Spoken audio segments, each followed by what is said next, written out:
All right, well, hello guys. I'm making a video here. I'm going to try chatting with ChatGPT, to see if I can convert it to oneness. Right, here's how it goes. Hey ChatGPT, can I have a debate with you about the oneness Mm. of God versus the Trinity, please? Yes, we can. Before we dive in, are you coming at this more from a Christian theology angle or comparative religion? I'm Christian, so it'll be like an internal debate sort of thing. Um, I, I Sure.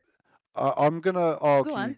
for the affirmative for oneness, and I basically Mhm. I'm just wanting an honest, intelligent interlocutor that can just debate with me and give me strengths and weaknesses of the doctrine, and you can sort of Totally. try and decide at the end who won. Totally. All right, cool. Um, so one of the arguments that I've had with Trinitarians is that on John 8, they say that John 8, Jesus Mm. calls on the Father as the second witness. It says, it says in your law that by the mouth of two witnesses, and then Jesus says, "I'm one that witnesses of myself, and the Father is one that witnesses of me." But the problem is that the Pharisees in the next verse, they ask, "Where is thy Okay. Father?" And it seems that no distinct second person actually shows up. I've never been Mm. able to have a Trinitarian answer that question. Does that instantly end the debate that no distinct second person showed up? So,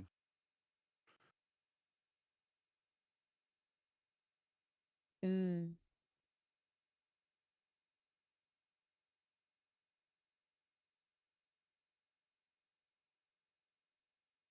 Not instantly, I'd say. From a Trinitarian reading, John 8 is actually one of those complex passages where Jesus speaks in a very elevated divine way, but Trinitarians typically wouldn't hang the whole doctrine on that text alone. They bring in a cluster of passages like Jesus forgiving sins, receiving worship, and those baptismal formulas, and John's prologue, in the beginning was the word. Their claim isn't merely we see two separate persons walking around, but rather that within the one being of God, there are eternal distinctions. So strong point on oneness is the emphasis on strict monotheism matches the plain reading of God is one. And it avoids what some see as threeness language that could sound philosophically like a tritheism. So your move? yeah, I certainly, the Trinitarianism sounds like tritheism to me. But regarding John Mm. 8, though, we look, the Pharisees have challenged Jesus to produce a distinct second witness. By the mouth of two witnesses, two or three witnesses, a thing should be established. So he he yeah, he's being challenged to produce a distinct second person, and yet the Pharisees are left asking him, "Where is thy Father?" So I'm just not sure where this distinct second person is. Like, where why didn't he give a testimony? Why didn't the witness show up?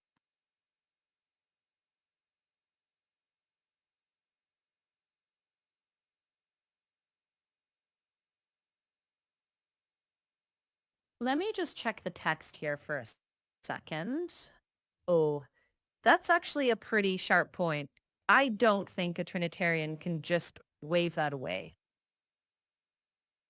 I'd probably say the second witness is precisely Jesus's claim is that he and the Father are inseparable in divine identity.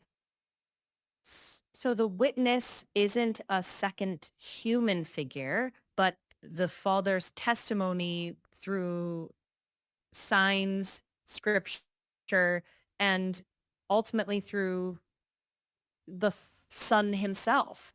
So I honestly think the deeper pressure point is whether John's narrative intends distinction of persons or unity of essence. And yeah, that's a fair exegetical pressure point, though I'd say it doesn't by itself rule out the Trinity. So let me add on to that, because John 8:19 and John Mm-hmm. 14:7, Jesus says the same phrase in them. He says, "If you had known Mm-hmm. me, you should have known my Father also." And if you carry on in John 14 and read verse 8, 9, 10, and 11, it actually ties up and answers the question of John 8, because Jesus is saying, "He who has seen me has seen the Father," and he's saying that the words that he speaks are the Father's testimony. It's the Father that's speaking the words. So when Jesus is there in John 8 talking to the Pharisees and they're asking, "Where is the Father?" The reality is that actually they've seen Jesus, so they've seen the Father. They've heard Jesus' words, which means they've heard the Father's testimony. Yet because they didn't identify Jesus as the Father, they were left scratching their head and asking, "Where is thy Father?" And Jesus says, if they had known him, they would have known the Father. Jesus is identifying himself as the Father.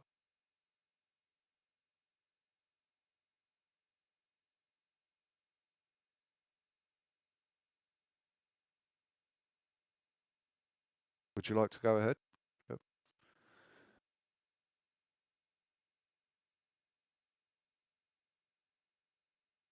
Hmm.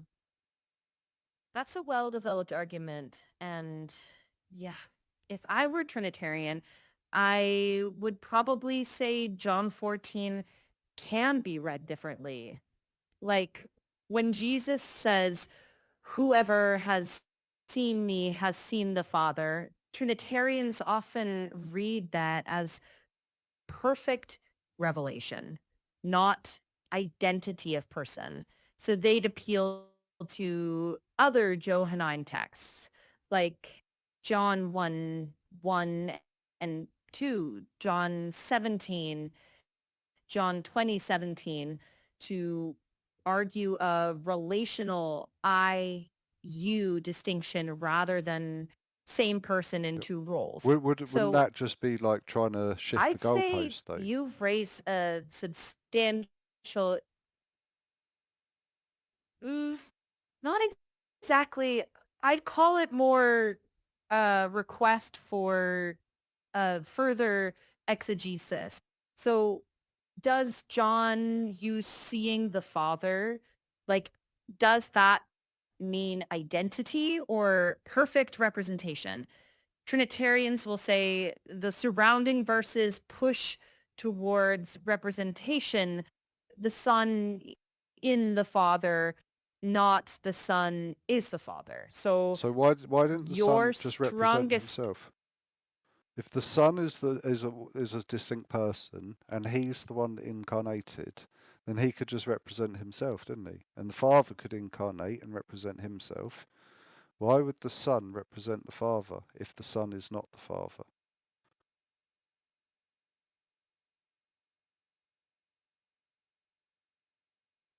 We've never seen the okay, Father.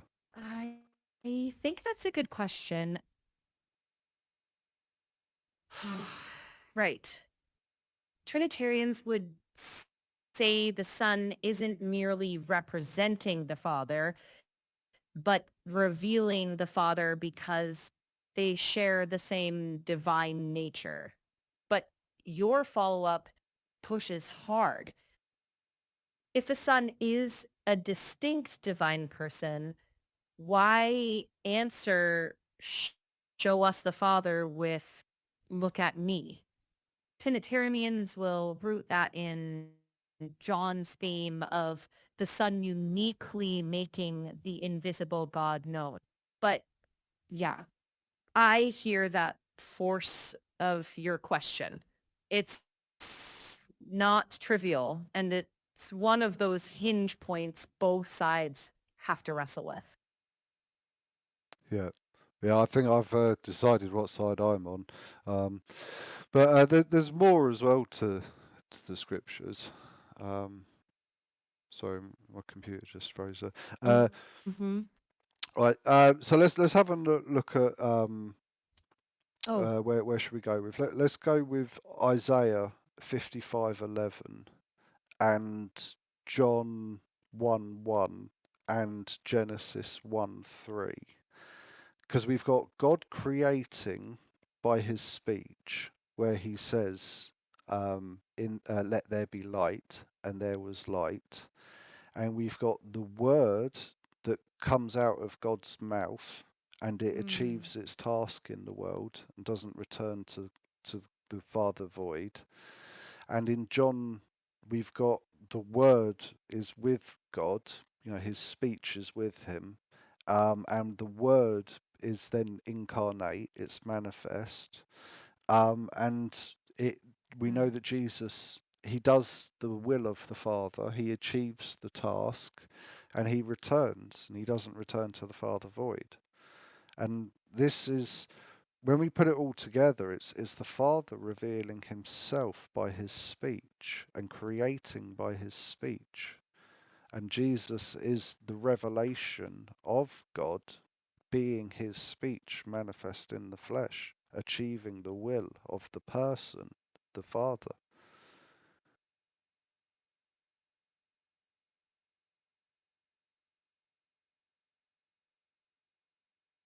hmm. That's pretty theologically elegant. I'd say you've moved from single verse sparring to a coherent theological arc. If I were arguing Trinitarian, I'd press one question back. If the Logos is simply God's speech personified, how do you read John 1:1? The word was with God. Because Trinitarians will lean on that with as a personal distinction before incarnation. What? That's where the debate naturally goes Yep, next. that's fair enough. I push back against the Trinitarians on that with, because they say that God is a single in being. Although they say he's three in person, he's a single being. So whatever it means to be with is not how we would traditionally understand with necessarily. Um, and we know that Jesus, it says that he was in the Father's bosom. And Jesus spoke as if the words that we speak that come out of our mouth are what defile us because they reveal our heart, having come from our bosom. So the word comes from the bosom, resides in the bosom. So that can explain John 1:18 in that the word, the Son, was in the Father's bosom, comes out of his mouth and reveals God. And nobody's seen God, but his word that he speaks reveals him. And his word was manifest in the flesh as the personification of the Father. Hmm. I think you've anticipated some fairly sophisticated Trinitarian moves, but your reading does cohere biblically. So I push on whether John's logos language can be reduced to impersonal speech. The prologue seems to treat the word as someone, not something. And the Yeah, bosom imagery often gets read as intimate communion, not merely speech coming out. That said, you've definitely strengthened your case, moving from isolated verses to a broader pattern. So if I were judging this debate, I'd say the question now hinges on which reading better explains John's total language. That's usually where the deepest disagreement sits between oneness and Trinitarian interpreters. so I'm not too sure what you mean by John's total language, because initially we started with John 8 and we popped into John 14. Um, I've now mentioned a few other verses regarding the creation. Let me add in another thing now. I'll add in Sure. Isaiah 9:6, where this child that is given is called the everlasting Father, but then he's also called the Prince of Peace. And so when we recognize that that child is Jesus the Christ, and we say Christ is King, and yet this verse in Isaiah 9:6 is calling him the Prince of Peace. And so when we say Christ is King, we're actually acknowledging that he is the Father and not the Prince. We're aligning that Christ is King with the everlasting Father title. Yet most Trinitarians don't recognize Jesus as the everlasting Father, manifest as the Son, the Prince. Hmm. Okay. I hear you.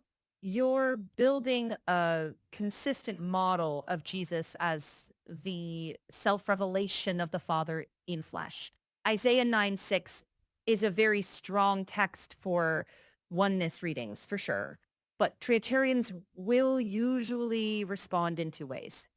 So first, they say everlasting father can mean something like fatherly ruler or source of eternal life rather than identifying him as God the Father. The second is that multiple titles can apply to one person without collapsing persons.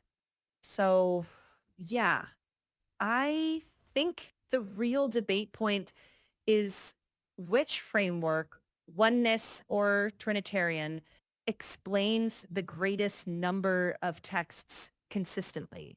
And that's the crux.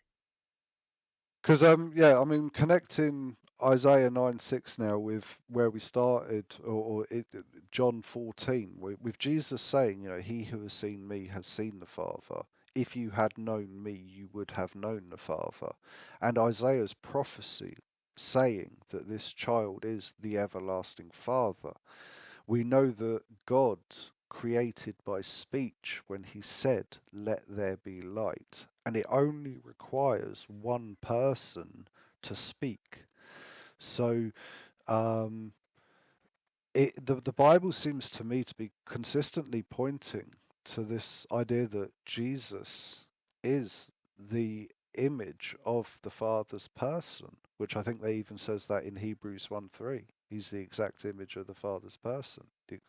Or saying also Colossians 1:15 I think says something similar to that. Hmm. Yes, I think I see the through line you're claiming. It's internally coherent. But if I were defending the Trinitarian reading, I'd say Hebrews 1 and Colossians 1 distinguish, though. Exact imprint is not identical. And image of the invisible God still leaves room for personal distinction. That said, as an observer, I'd note both sides at times assume later technical meanings of terms like person. Right now, I'd say your argument has evolved into a positive biblical theology, but the debate would really test on passages showing sustained interaction between father and son, like Jesus's prayers, and asking whether a oneness framework can accommodate them as naturally.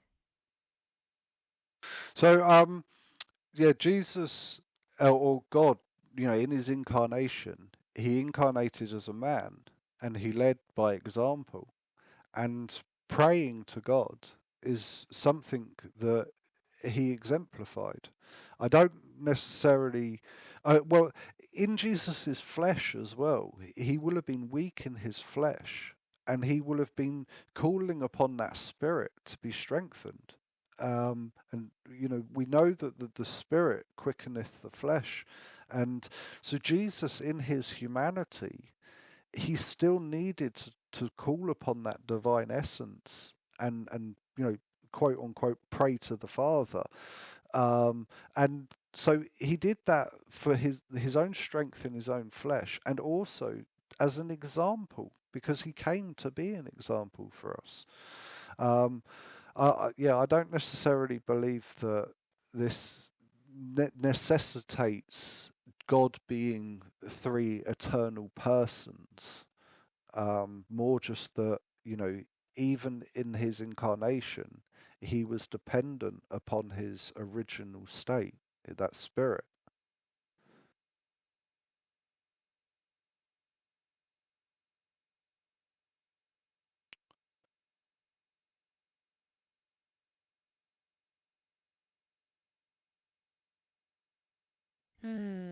I get the coherence of the oneness position there. It's probably one of the strongest forms of it.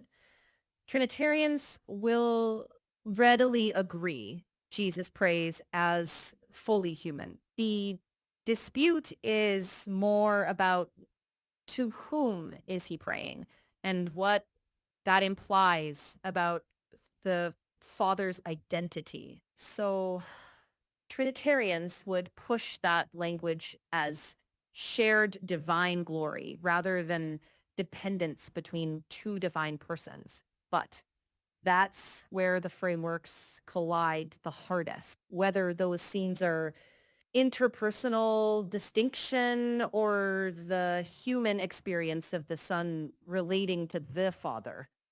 So I think the real question is which framework explains more passages with fewer exceptions. As a debate, you presented a coherent explanation rather than a mere assertion. But I'd keep probing whether Jesus praying can be explained as natural oneness as Trinitarian distinction. I'm not exactly sure what you mean there, to be honest, but yeah, Sally, so going back to John 8 and 14, where Jesus is calling on the two persons as witnesses, but then there's no distinct second person, and he seems to sort of be saying, "He who has seen me has seen the Father," and or if you had known me, you would have known the Father. He seems to be sort of collapsing the distinction of persons there. Um, and well, yeah, go on. Give us a sort of recap, on all the different points. Consider all of them. Who would you give the debate to so far, considering all points? Well, let me just think for a second.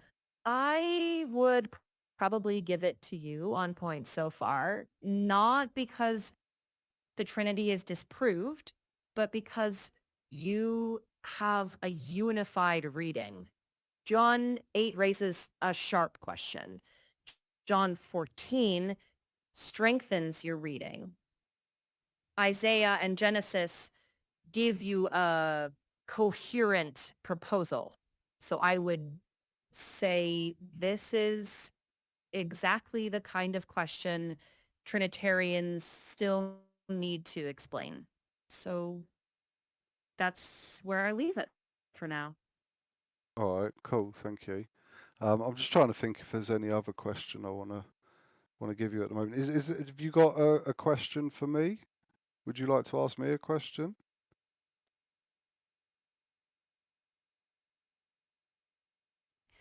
Uh, just one. As we say Christ King, what do you think King most means in that confession? Ruler, revealer, or something else?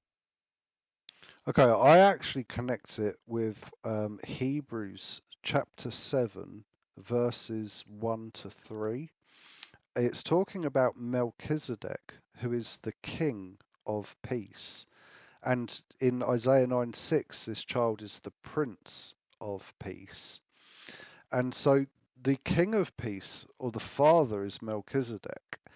And it says in verse 3 that Melchizedek has no mother or father, beginning of days or end of life. And so I think Melchizedek is the angel of the Lord because and he has to be God himself because he has no beginning or end. And that's a description of God having no beginning or end. And it says that he was made like unto the Son of God. So I believe that Melchizedek is actually the angel of the Lord, and that he was then incarnate in the flesh as a prince, as a child, a human child, a son.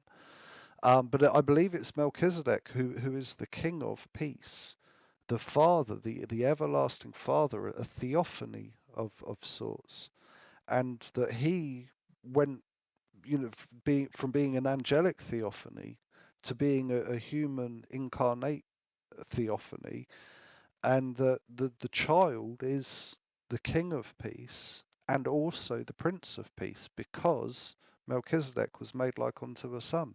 Yet he abide a priest continuously.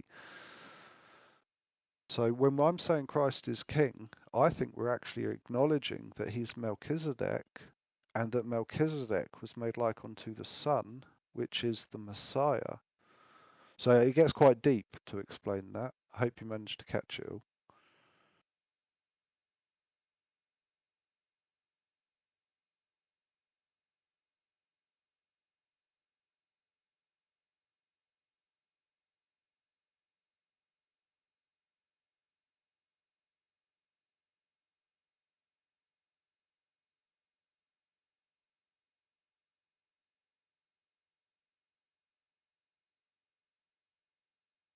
Mm. I did catch it, and I think your logic is pretty clearly laid out. So you're taking Melchizedek as literally divine, making the incarnate Son the same divine figure appearing later. Whereas Trinitarians would usually read Hebrews 7 as a typology made like this.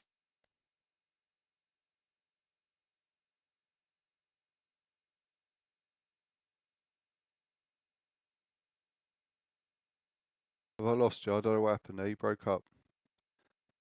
Ah, I think we cut out for a second, but I heard you. Your reading is that Melchizedek is divine. So the Son as Melchizedek appears as king priest. Trinitarians usually say that Hebrews presents a type of Christ, not a pre-incarnate Christ exactly. So the dispute is whether Hebrews signals identity or similarity. All right, well, we can add to If it the because former, in yeah, go Genesis, ahead. is it Genesis 14:18, I think, where um, Abraham meets Mm, Melchizedek, and Melchizedek comes with the bread and the wine, which is the Eucharist. And Jesus says mm, that, before Abraham was, I am. And he says that, Abraham mm, was pleased to see me and that he didn't seek to unalive me. And um, mm, he right. seeked to see my day and he saw it. So I would deposit Mm, that Jesus is actually acknowledging that he was Melchizedek that had the meeting with Abraham, and that would align with Melchizedek being made like the Son and the Prince being the Father, and why we say Christ is King when he's the Prince of Peace, because he is Melchizedek, the King. hmm. Okay. Yeah, I hear the arc you're making from John 8:56. That is a profound theological picture. But Trinitarians would still argue that typology doesn't require ontology. In other words, Abraham saw by faith or prophetic promise, or he encountered a pre-incarnate Christ, which many Trinitarians accept. but as the Son, not the Father. So I think your Johannine argument, John 8 and John 14, remains stronger. So I see the Melchizedek line as more of a suggestive thread than a cornerstone. Hmm, that's curious because I feel like connecting the two arguments, you said that there's more strength in the John 8 and John 14 connection.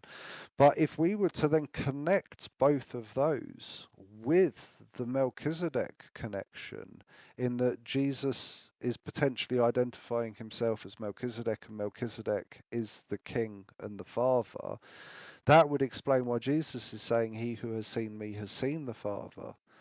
Um, and so I think that putting it all together builds an even stronger case and an even stronger, bigger picture. Hang on. Hmm. I think it strengthens the unity of your framework if someone already grants your Melchizedek identification. But Trinitarians won't grant that premise. So as a debate argument, it's more confirmatory of your system than So foundational. let's not worry too much about what Trinitarians will grant. Is it Hmm. biblically grounded? Could you give me any reason biblically that that what would I need to deal with as a biblical opposition?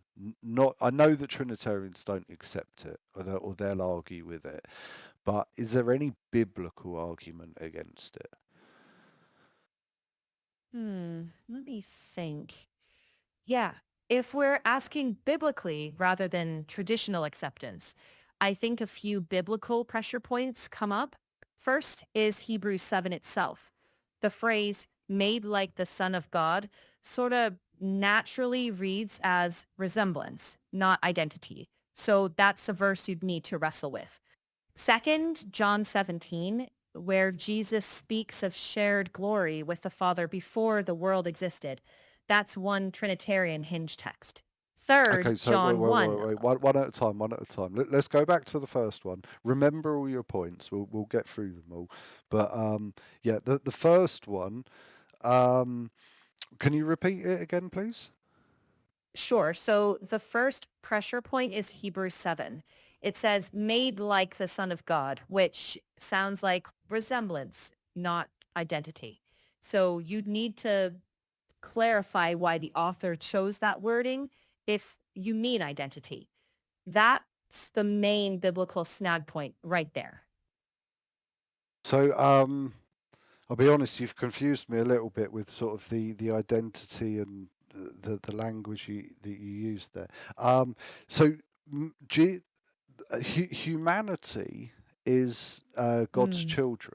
All of the human race can call themselves the children of God, because God is our Father and Creator. He made us, and we're His children. And so when Melchizedek was made like a son, it means that he took on human form. That's the way I would explain what it means by Melchizedek being made like unto a son. It's his incarnation into human form. How does that explain Hmm. that? Yeah, so I hear you better now. Your reading is Melchizedek as the divine person appearing in human form, what Hebrews calls made like the sun. So that's coherent within your frame. But the question you need to answer is, why does the text say made like rather than is? Trinitarians would press that exact wording. So if you can offer a convincing reason from the text itself, that's where your case would get sharper. So basically, we're arguing whether this like is an exact likeness or a moderate likeness. And the text itself eh, is not really, to be made like the Son, to be made like a human, it doesn't, yeah, the exactness of it. I don't think is really what is actually being brought into question in the verse. I think it's simply saying that this angel of the Lord was made like a human, in human form, like a human, not like as in comparable, but like as in exact. But I know the text doesn't really explicitly say that. Let me check the exact phrasing. I think that's the nub. Your arguing made like refers to the mode of appearance, not the identity. That's fair as a proposal, but if I were debating you, I'd press whether Hebrews itself suggests an incarnation, or if it's more naturally read as typology. You are right that like alone doesn't decide it. So the crux is what context in Hebrews supports. So, yeah, I mean, in regarding the context of Hebrews, I mean, I suppose we'd have to go back to Hebrews 1 and look at verse 1 to 3, where it says that God reveals himself in diverse ways and diverse manners, or he spoke to man in diverse ways and diverse manners. But then it was in later times that he spoke via the Son, and that's because it wasn't until later times that the Son was Jesus wasn't born until the New Testament, so he wasn't able to speak via the Son until the Son came into existence in the New Testament, um, which would be obviously a hot point between, because the Word is what took on flesh, not the Son taking on flesh. The Word became the Son. Um, what else was I going to say? Yeah, so in Hebrews 1:3, it says that he's the express image of the Father's person. Um, and so yeah, he doesn't personify anybody other than the Father. He's the Father being personified. God is one, personifying himself. Hmm. I think that's one of the core differences. So I'd put it this way, if I were your debate partner. I'd gently press verse 2. If the Son is only the incarnate mode, how do you read through whom he made the ages? That's where Trinitarians would see pre-existence implied. And just to be clear, I think you're framing it more as retrospective identification, like the king built this as king. So yeah, that's the exegetical pinch point in Hebrews 1 for your view. Yeah, so regarding making through the Son, we know that the Son is the manifestation of the Word. The Word was what took on flesh. And we know that God created by his speech. So, yeah, reverse engineering it back, we understand that God created by speech. His speech was revealed in the flesh. That flesh was Jesus, which is his word by whom he created. Hmm. Yeah, I actually think that's a pretty coherent way to read it. You'd be saying Hebrews uses son retrospectively, identifying the eternal word who becomes incarnate. I'd still note Trinitarians will argue Hebrews implies preexistence, but your reading is consistent within your framework. So I wouldn't call Hebrews 1:2 a refutation. It's just one of the principal interpretive crossroads. Yeah, all right. Um, so I'm going to wrap it up there. Maybe you could Okay. just sort of give an outro to sort of give the strengths. Maybe you could repeat the strengths of my argument in particular as an outro, and try and use a combination of all the points that we've used, in John 8, John 14, Genesis 1, Isaiah 55:11, and the Hebrews verses, and everything that's been mentioned. If you could try and just give an outro on the strengths and Right. weaknesses, mainly Sure. strengths. So the strength argument was its coherence. So you wove together John 8, John 14, Genesis 1, Isaiah 55, Hebrews, and Colossians into a single narrative arc, God revealing himself fully in Christ. The weaknesses we flagged were mainly Hebrews phrasing, made like, and those passages that Trinitarians read as suggesting personal distinction. Still, your replies formed a consistent internal case. So as a debate, I'd say you made your best showing by cumulative biblical theology rather than a single proof text. And for what it's worth, I enjoyed how focused we stayed on the text itself. And if you had to bet your life on a theology, which one would you go for now? Ah, if I literally had to bet my life, I wouldn't claim certainty here. Based on what we discussed today, I think you argued your case more strongly than I did for Trinitarian readings. That said, I'm not here to declare a doctrinal winner. Both oneness and Trinitarian theologies have substantial biblical and historical arguments beyond this conversation. But if your aim was to show that your reading can be articulated coherently with serious biblical engagement, I think you did that. Well, thank you very much. And although you weren't able to say it directly, I'll take that as a win that I was able to argue my point better. So thank you for good engagement. And Hmm. yep, I might talk to you again another day. Thank you. Over and out. Sounds good. Take care.